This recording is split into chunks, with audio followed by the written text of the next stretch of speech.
नमस्कार दोस्तों, स्वागत है आपका मेरे यूट्यूब चैनल पर। आज मैं आपके लिए फिर से लाई हूँ करंट अफेयर्स के कुछ क्वेश्चंस जो आपके एग्जाम के लिए इम्पोर्टेंट हो सकते हैं। तो चलिए शुरू करते हैं। पहला क्वेश्चन है, हाल ही में सर्वोच्च न्यायालय ने मतदान के अधिकार के संबंध में क्या निर्णय दिया है? क्या निर्णय दिया है मतदान के अधिकार के संबंध में? तो वो दिया है यह वैधानिक अधिकार है। क्या है? यह वैधानिक अधिकार है। हाल ही में दिए गए निर्णयों में सर्वोच्च न्यायालय ने यह स्पष्ट रूप से दोहराया है कि भारत में मतदान का अधिकार और चुनाव लड़ने का अधिकार कोई मौलिक अधिकार नहीं है, बल्कि एक कानून द्वारा बनाया गया, संसद द्वारा बनाया गया एक वैधानिक और कानूनी अधिकार है। यद्यपि जो भारतीय संविधान का अनुच्छेद 326 है वो वयस्क मताधिकार का आदान प्रदान करता है।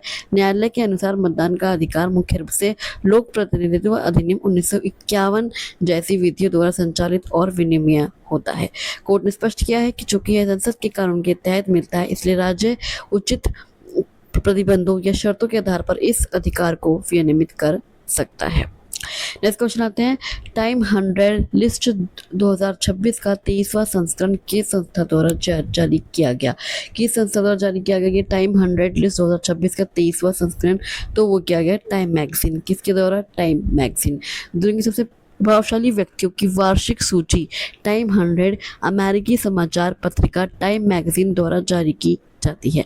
वर्ष 2026 में इस प्रतिष्ठित सूची का 23वां संस्करण जारी किया गया है। इस सूची को पहली बार 1999 में 1999 में प्रकाशित किया गया था और 2004 से यह हर साल नियमित रूप से जारी की जाती है। वर्ष 2026 की सूची में भारत और भारतीय मूल की कई हस्तियों जैसे सुंदर पिचाई, अभिनेता रणवीर कपूर, नील मोहन और मशहूर शेफ विकास खन्ना को स्थान मिला है। नेक्स्ट क्वेश्चन आता है, निम्नलिखित में से किस भारतीय अभिनेता को टाइम 100 लिस्ट में 2 स्थान मिला है? किस स्थान मिला है टाइम 100 लिस्ट में किस अभिनेता को? तो वो मिला है रणवीर कपूर को। किसको? रणवीर कपूर को। टाइम मैगजीन द्वारा जारी दुनिया की सबसे प्रभावशाली लोगों की टाइम 100 लिस्ट 2026 में भारतीय अभिनेता रणवीर कपूर को स्थान दिया गया है। रणवीर कपूर को उनके अभिनय कौशल और भारतीय सिनेमा में उनके प्रभाव के कारण आर्टिस्ट श्रेणी में शामिल किया गया है। रणवीर कपूर के साथ साथ वर्णिका कुंद्रा, सुंदर पिचाई, नील मोहन और शेफ विकास खन्ना जैसे प्रमुख भारतीय और भारतीय मूल की हस्ती को भी इस वर्ष की सूची में जगह मिली है। नेक्स्ट क्वेश्चन आते हैं, वुमेन्स रिजर्वेशन बिल 2026 लोकसभा में पारित न होने का मुख्य कारण क्या था? क्या था जो वुमेन रिजर्वेशन बिल 2026 लोकसभा में पारित नहीं हुआ था? वो था 2/3 बहुमत प्राप्त नहीं हुआ था। क्या हुआ था? 2/3 बहुमत प्राप्त नहीं हुआ था। अप्रैल 2026 में महिला आरक्षण अधिनियम को जल्द से जल्द लागू करने और परिसीमन के माध्यम से लोकसभा सीटों को बढ़ाने के उद्देश्य से सरकार द्वारा संविधान 131वां कौन सा, अगर संविधान में कोई संशोधन को कौन सा होगा? 131वां संविधान संशोधन विधेयक 2026 लोकसभा में पेश किया गया था। भारतीय संविधान के अनुच्छेद 368 के तहत अगर कोई बिल पास होना होता है तो उसमें 2/3 बहुमत की जरूरत पड़ती है, 2/3 विशेष बहुमत की जरूरत पड़ती है। लोकसभा में मतदान के दौरान इस विधेयक के पक्ष में 258 वोट पड़े जबकि विपक्ष में 230 वोट पड़े। सदन की उस समय की उपस्थिति के अनुसार 2/3 बहुमत के लिए 352 वोटों की आवश्यकता थी, लेकिन मिले 298। इस प्रकार आवश्यक जादुई आंकड़े जो 352 से कम वोट मिलने के कारण यह विधेयक लोकसभा में ही गिर गया, पारित नहीं हो पाया। इस मुख्य संविधान संशोधन विधेयक के गिर जाने के कारण सरकार को इसके साथ जुड़े अन्य 2 सामान्य विधेयकों परिसीमन विधेयक और केंद्र शासित प्रदेश कानून विधेयक 2026 को भी वापस लेना पड़ा। नेक्स्ट क्वेश्चन आता है, भारत का पहला water neutral railway coaching depot कौन सा? Water neutral railway coaching depot कौन सा बना है? वो बना है अंकारिया। कौन सा? अंकारिया कोचिंग डिपो गुजरात के अहमदाबाद में। कहाँ पर है अंकारिया कोचिंग डिपो? गुजरात के अहमदाबाद में स्थित अंकारिया कोचिंग डिपो भारतीय रेलवे का पहला वाटर न्यूट्रल रेलवे डिपो बन गया है। इस डिपो में ट्रेनों की धुलाई और रखरखाव के बाद निकलने वाले अपशिष्ट जलों को रिसाइकिल करके दोबारा उपयोग में लाया जाता है। इससे प्रतिदिन लगभग 1.60 लाख लीटर, कितना, 1.5 लाख लीटर और सालाना करीब 5.80 करोड़ लीटर पानी की बचत होती है। पानी को साफ रखने के लिए फाइटो रेमेडिएशन, कौन सी तकनीक है, फाइटो रेमेडिएशन तकनीक का इस्तेमाल किया जाता है। इसमें विशेष रूप से चुने गए पौधों की मदद से बिना किसी नुकसानदेह केमिकल के पानी से भरी धातुओं और जैविक प्रदूषकों को प्राकृतिक रूप से सोख लिया जाता है। प्राकृतिक रूप से साफ होने के बाद पानी सैंड और कार्बन फिल्ट्रेशन तथा अंत में यूवी डिसइंफिकेशन से गुजरता है ताकि यह डिपो के इस्तेमाल के लिए पूरी तरह से सुरक्षित हो सके। नेक्स्ट क्वेश्चन आता है, startup India funds of funds 2.0 का कुल कॉर्पस कितना है? किसका?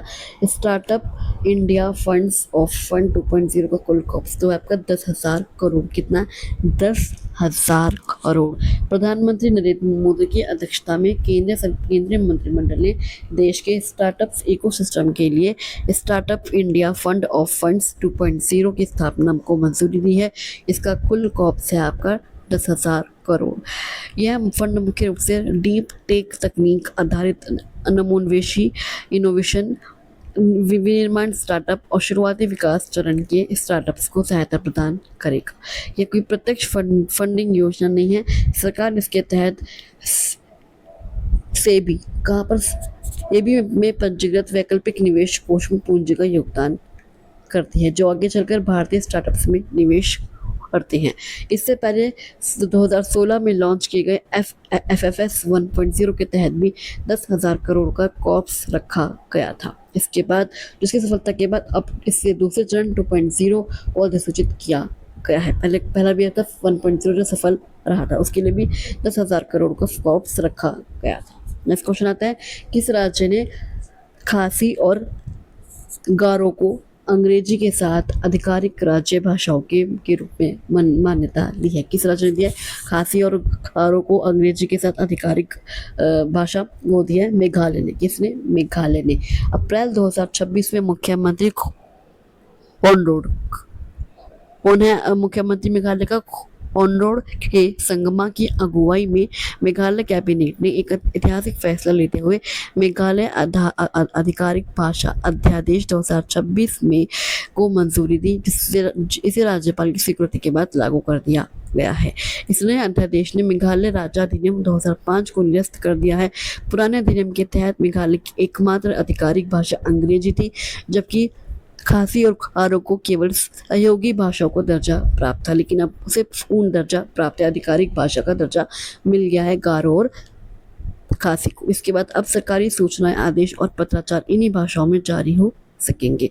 राज्य सरकार ने भारतीय संविधान के अनुच्छेद 345 के तहत की मिली शक्तियों का उपयोग करके यह निर्णय लिया है कि जो राज्यों को अपनी आधिकारिक भाषा चुनने का अधिकार देता है। नेक्स्ट क्वेश्चन आता है, पंजाब एंटी एक्रिलेज बिल 2026 के अनुसार अधिकतम जुर्माना कितना प्रस्तावित किया गया? कितना प्रस्तावित किया गया जुर्माना? वो क्या है? 25 लाख। कितना? 25 लाख। अप्रैल 2026 में पंजाब विधानसभा द्वारा पारित और राज्यपाल गुलाब चंद कटारिया, कौन है पंजाब के राज्यपाल? गुलाब चंद कटारिया द्वारा स्वीकृत जागत जोत श्री गुरु ग्रंथ साहिब सत्कार बिल 2026 के तहत बेअदबी के गंभीर मामलों के लिए सजा और जुर्माने के बड़े प्रावधान किए गए हैं। सांप्रदायिक क्यों है? अगर कोई सांप्रदायिक सौहार्द बिगाड़ता है, सांप्रदायिक सौहार्द बिगाड़ने के आपराधिक साजिश और बेअदबी के गंभीर मामलों में अधिकतम 25 लाख रुपए जुर्माना का प्रस्तावित और मंजूर किया है। जुर्माने की सीमा 5 लाख से लेकर 25 लाख तक है। इस विधेयक के तहत बेअदबी के गंभीर और साजिशी मामलों में कम से कम 10 साल की जेल से लेकर आजीवन कारावास की सजा तक का प्रावधान है। इस कानून के तहत दर्ज होने वाले अपराधों को संज्ञेय और गैर जमानती बनाया गया है कि जमानत भी नहीं होगी। नेक्स्ट क्वेश्चन आता है, फाइनेंशियल ईयर 2025-26 में भारत का शीर्ष व्यापारिक साझेदार कौन सा देश बना? कौन सा देश बना जो भारत का व्यापारिक साझेदार था, पार्टनर था?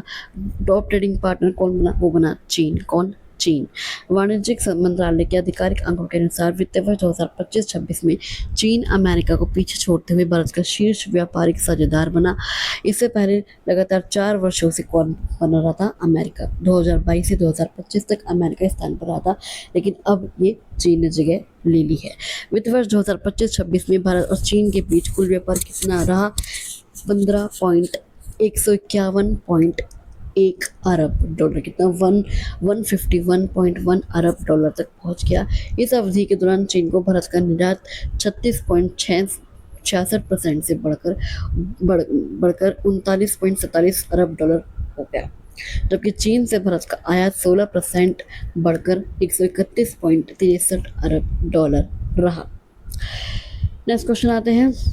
भारत और उज्बेकिस्तान के बीच आयोजित संयुक्त सैन्य अभ्यास डस्टलिक का 7वां संस्करण कहाँ शुरू हुआ? किसके बीच था ये? भारत और उज्बेकिस्तान के बीच। तो वो रहा नामांकन। कहाँ हुआ? नामांकन। नामांकन कहाँ है? नामांकन आपके उज्बेकिस्तान के नामांकन क्षेत्र में। भारत और उज्बेकिस्तान की सेनाओं के बीच आयोजित द्विपक्षीय संयुक्त सैन्य अभ्यास डस्टलिक का 7वां संस्करण उज्बेकिस्तान के नामांकन क्षेत्र में स्थित खुरुम सराय फील्ड ट्रेनिंग एरिया में आयोजित किया गया था। यह सैन्य अभ्यास अप्रैल 2026 में आयोजित किया गया। इसका मुख्य उद्देश्य अर्ध पहाड़ी क्षेत्रों में दोनों देशों की सेनाओं के बीच संयुक्त परिचालन क्षमता और तालमेल को बढ़ावा देना था। इस अभ्यास में भारत और उज्बेकिस्तान दोनों देशों की ओर से लगभग 60 सैन्य कर्मियों ने भाग लिया, चाहे थल हो और वायु हो, दोनों ने। भारतीय दल में महार रेजिमेंट की एक बटालियन शामिल थी। नेक्स्ट क्वेश्चन आते हैं। भारत की पहली स्वदेशी open access quantum computing platform AQRF। क्या AQRF पहली स्वदेशी open access quantum computing platform AQRF का शुभारंभ किसने किया? वो किया एन चंद्रबाबू नायडू ने। किसने? एन चंद्रबाबू नायडू ने। आंध्र प्रदेश के मुख्यमंत्री कौन है? एन चंद्रबाबू नायडू। ये भी आपको क्वेश्चन पूछ सकता है कि आंध्र प्रदेश के मुख्यमंत्री कौन रहे? एन चंद्रबाबू नायडू ने 14 अप्रैल 2026 को भारत के पहले स्वदेशी open access quantum computing platform Amaravati quantum reference facility AQRF का शुभारंभ किया। इस प्लेटफॉर्म के तहत भारत के पहले पूर्ण स्वदेशी रूप से डिजाइन, असेंबल और टेस्ट किए गए क्वांटम कंप्यूटर अमरावती 1S और अमरावती 1Q शामिल है। यह एक ओपन एक्सेस इंफ्रास्ट्रक्चर है। इसका मतलब यह है कि देश के शोधकर्ता, छात्र और स्टार्टअप कंपनियां क्वांटम हार्डवेयर का परीक्षण, सत्यापन और निर्माण करने के लिए इस प्लेटफॉर्म का सीधे उपयोग कर सकते हैं। इस पहल का मुख्य उद्देश्य अमरावती को एक क्वांटम वैली के रूप में विकसित करना और क्वांटम तकनीक के क्षेत्र में विदेशी निर्भरता को कम करना है। नेक्स्ट क्वेश्चन आता है। सरल AI प्लेटफॉर्म का विकास किस संस्था द्वारा किया गया है? कौन से प्लेटफॉर्म का? सरल AI platform. AI based platform सरल, उसका विकास किस संस्था द्वारा किया गया है? तो वो किया गया ANRF अनुसंधान नेशनल रिसर्च फाउंडेशन ANRF द्वारा। केंद्रीय विज्ञान एवं प्रौद्योगिकी मंत्रालय के अनुसार अनुसंधान राष्ट्रीय अनुसंधान फाउंडेशन ने सरल AI अब सरल की फुल फॉर्म क्या है? सरल की फुल फॉर्म है simplified accessible research and learning artificial intelligence. Simplified accessible research and learning artificial intelligence नामक एक विशेष AI आधारित प्लेटफॉर्म विकसित किया है। इस प्लेटफॉर्म का मुख्य काम विज्ञान और तकनीक से जुड़े जटिल शोध प्रकाशनों को सरल और समृद्ध सोशल मीडिया सामग्री में बदलना है। आम जनता और छात्रों तक विज्ञान की पहुंच आसान बनाने के लिए यह सामग्री कई भारतीय भाषाओं में उपलब्ध कराई जाती है। नेक्स्ट क्वेश्चन आता है। वर्ल्ड हेरिटेज डे 2026 की थीम क्या थी? कब था ये वर्ल्ड हेरिटेज डे? 18 अप्रैल। कब था? 18 अप्रैल। क्या थीम थी इसकी थीम थी emergency response for living heritage in context of conflicts and disasters। Emergency response for living heritage in context of conflicts and disasters। हर साल 18 अप्रैल को दुनिया भर में विश्व धरोहर दिवस वर्ल्ड हेरिटेज डे या स्मारकों और स्थलों के लिए अंतर्राष्ट्रीय दिवस मनाया जाता है। इस वर्ष 2026 के लिए international council on ornaments and sites द्वारा तय की गई आधिकारिक थीम थी emergency response for living heritage in context of conflicts and disasters, अर्थात संघर्षों और आपदाओं के संदर्भ में जीवन अमूर्त विरासत के लिए आपातकालीन प्रतिक्रिया। यह थीम युद्ध, सशस्त्र संघर्ष और प्राकृतिक आपदाओं जैसे बाढ़, भूकंप के समय संकट में घिरे सांस्कृतिक स्मारकों और स्थानीय समुदायों की जीवंत विरासत को तत्काल सुरक्षा देने और उनके दस्तावेजीकरण पर जोर देती है। लास्ट ईयर थीम क्या थी? लास्ट ईयर थीम थी heritage at risk from disasters and conflicts, preparedness and learning from 60 years of ICOMOS actions. वर्तमान में भारत में कुल 42 कितने 42 यूनेस्को विश्व धरोहर स्थल हैं, जिसमें 36 आपके सांस्कृतिक हैं, 7 प्राकृतिक हैं और 1 आपका मिश्रित स्थल है।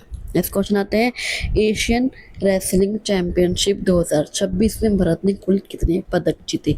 कितने पदक जीते एशियन रेसलिंग चैंपियनशिप 2026 में? तो वो जीते 17। कितने? 17। भारतीय पहलवानों ने विभिन्न श्रेणियों में शानदार प्रदर्शन करते हुए यह उपलब्धि हासिल की। 2 जीते आपके गोल्ड में, स्वर्ण पदक जीते 2, 6 जीते सिल्वर, रजत पदक जीते कितने? 6 और ब्रोंज जीते 9। कितने? 9। जो कांस्य पदक जीते वो जीते 9। भारत के लिए सुजीत पलकल और अभिमन्यु पांडवल ने स्वर्ण पदक जीते, वहीं स्टार पहलवान अमन सहरावत और मुकुल भैया ने रजत पदक अपने नाम किया।